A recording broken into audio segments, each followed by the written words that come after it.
Chapter 2, Part 1.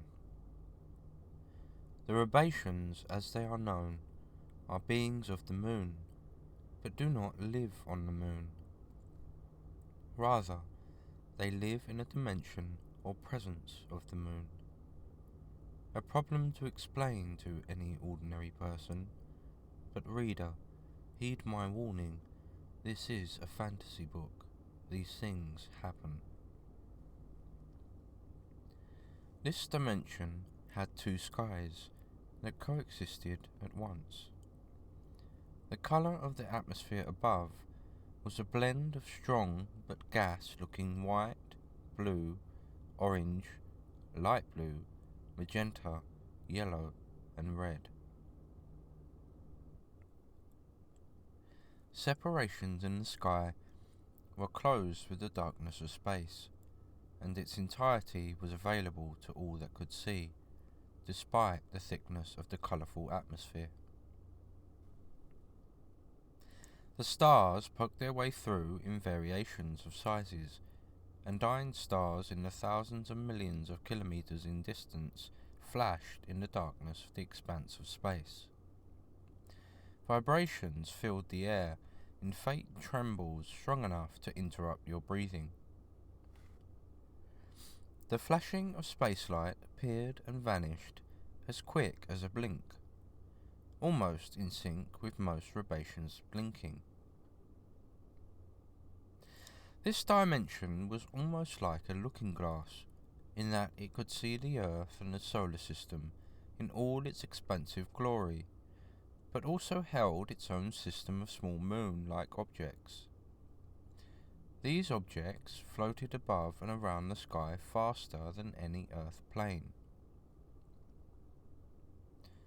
Their sizes varied, but the momentum never slowed, nor did their speed ever match, giving someone new to this dimension the impression the small moon-like objects would collide at any given moment.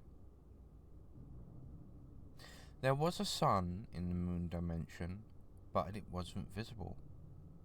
It was known as alternate temperatures, but in such a way it did not destroy the habitat or overgrow it. It was just right. Like the Earth, the moon dimension had different terrains and alternations in atmosphere, but it was always balanced. The area of the moon dimension would appear to any Earthling looking at it to be a large expanse of flat land. However, much like the Earth, it followed a globe-like behaviour of curvature. Nevertheless, it was infinite, despite the conception of the land's curvature. With gravity, much like Earth, many things did not float in the Rabation dimension. Instead, things like small creatures and insects would almost bounce along with the vibrations in the air. The land was almost perfectly fertile all year round, with rain clouds riveting every area that needed it in a symphony of collective consideration.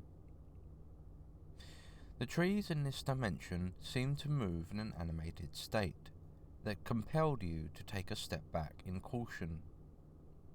The bushes took a similar path, but within the wind's presence they were more comical, almost looking like jelly on a plate. The animals in this dimension were albeit similar to the Earth's animal kingdom, but held true to their freedom. Rabations never had pets, but rather contracted animal familiars and beasts, each variety of animal and beast differing from the rest. Power and ability separated them. An animal worshipped and revered was the common earth rabbit. Only a very rare few existed in the entirety and infinite expanse of the dimension, and the royalty of the Rabations had and are descendants of the first of its kind, the expansion of a rabbit's evolution in the dimension of the moon. The Rabations were, to anyone ordinary looking, normal. They held a similar appearance to humans in almost every aspect, but held slightly differing instincts and perspectives on mating. But, to put it more clearly, love. The Rabation society was in no way similar to a modern human society. There were no rich, middle class and poor. Everybody held no wealth in a monetized way. Their health was, in most cases, their measure of wealth. Royalty had a majority of the responsibility in keeping an eye on the health and well-being of the Rabations. Human beings were, and still are, an emotional people. Rabations differed in that aspect, as they would not use words, but go straight for violence, in a manner that held a responsibility that neither party died or was unable to live comfortably anymore. They created a winner that cleared the matter entirely without any more repercussions. Violence in the moon dimension was not the same as human violence. It was comparable to games that a child would play. Games like rock, paper, scissors, flip a coin, and conkers. Anything almost comparable to something you played as a child, they used it as a method of de-escalation. This was not always the case in the very first settlers of the moon dimension. In the early evolution of the species, it was pure instinct and raw violence that took human violence to the next level. It was actually the introduction of a chosen human from a created tradition of the creator of the dimension, where violence slowly disemboweled itself in evolution, and the soft and kind nature introduced to the very first Rabations revolutionized the species today. So, despite the darkness and differences of the two races, the best of humanity created the best of the Rabations. Tradition was being kept in a giant Rabation city of Usagi. The city was comparable with human structuring and architecture. However, due to the vibrations in the air, normal homes and even the palace were built with special wood that held a glossy glow of fine willow brown.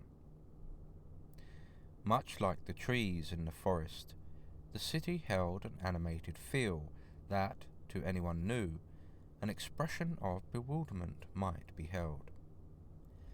The royal palace was made of a finer wood, an elder wood that held no animation, but held a presence that exerted power beyond unimaginable means. The palace was at the most northern part of the city, and much like the moon dimension, it gave off an immeasurable sense of length to its walls. The streets leading from and to the palace were made of indescribable metals that humans had yet not comprehend. Different colours on the spectrum of green and blue shined and glossed their light across every object willing to accept it. Much like a cobble or stone road, but with the vibrations of the air, the floor seemed to flutter at a speed much like the wings of an insect in flight. The moon dimension did have its own dialect of language, but the present-day Rabation people had adopted Common English. Forgive me, British English. In preparation for their next king, the whole 5 kingdoms of the dimension saw it fit to speak their king's language. The tradition of the Rabations was that when a princess was born and reached an age appropriate for marriage and rule, she would be found a suitor from Earth.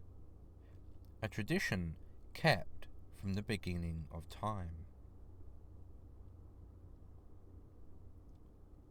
To keep the peace, usually all 5 kingdoms and their royalty plan and make a situation where their queens and consorts give birth at the same roundabout time, with everyone having equal chance of having a baby girl, and using political mumble-jumble they arrange a date in which all the kingdoms come together and take human men from Earth willing to take the challenges that this tradition held. For now, the trials a human man would need to take will be a secret. Even the royals did not know the challenges, but out of sometimes the hundreds of human men taken from the earth, only 5 will succeed. 1 for each kingdom, as the rest will be sent back to Earth with the inkling that they had a very weird dream. The trials were held within the palace. Royalty held a key that would require 3 Rabations equal in strength and height to carry, and 10 Rabations to turn the key in the large looming door found at the very top of the largest tower in the palace. The door in question was placed in the centre of a room with 4 windows facing each other in a cross formation. The room was no particular shape, but had enough points and edges to be something unknown to a name. The door, being in the centre of the room, had no connections to the walls. It was merely a frame with a door in it.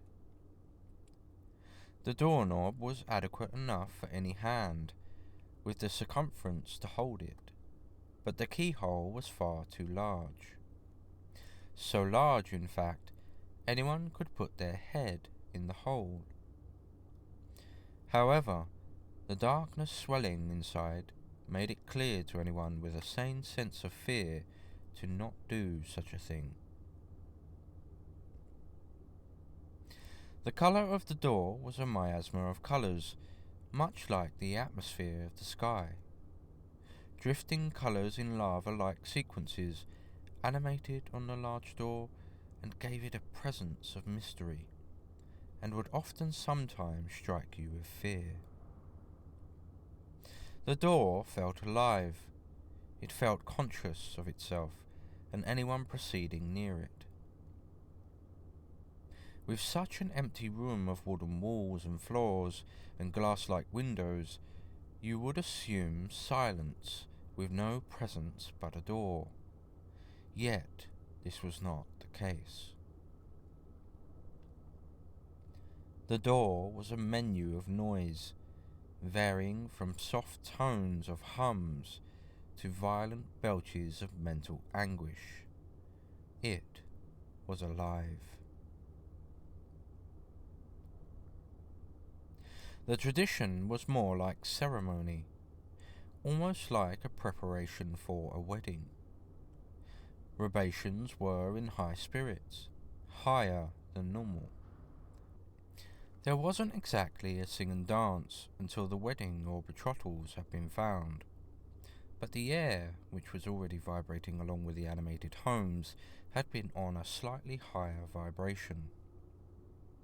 During this special year, in the centre of the city, above into the atmosphere, was a giant rabbit formed by the gases in the sky.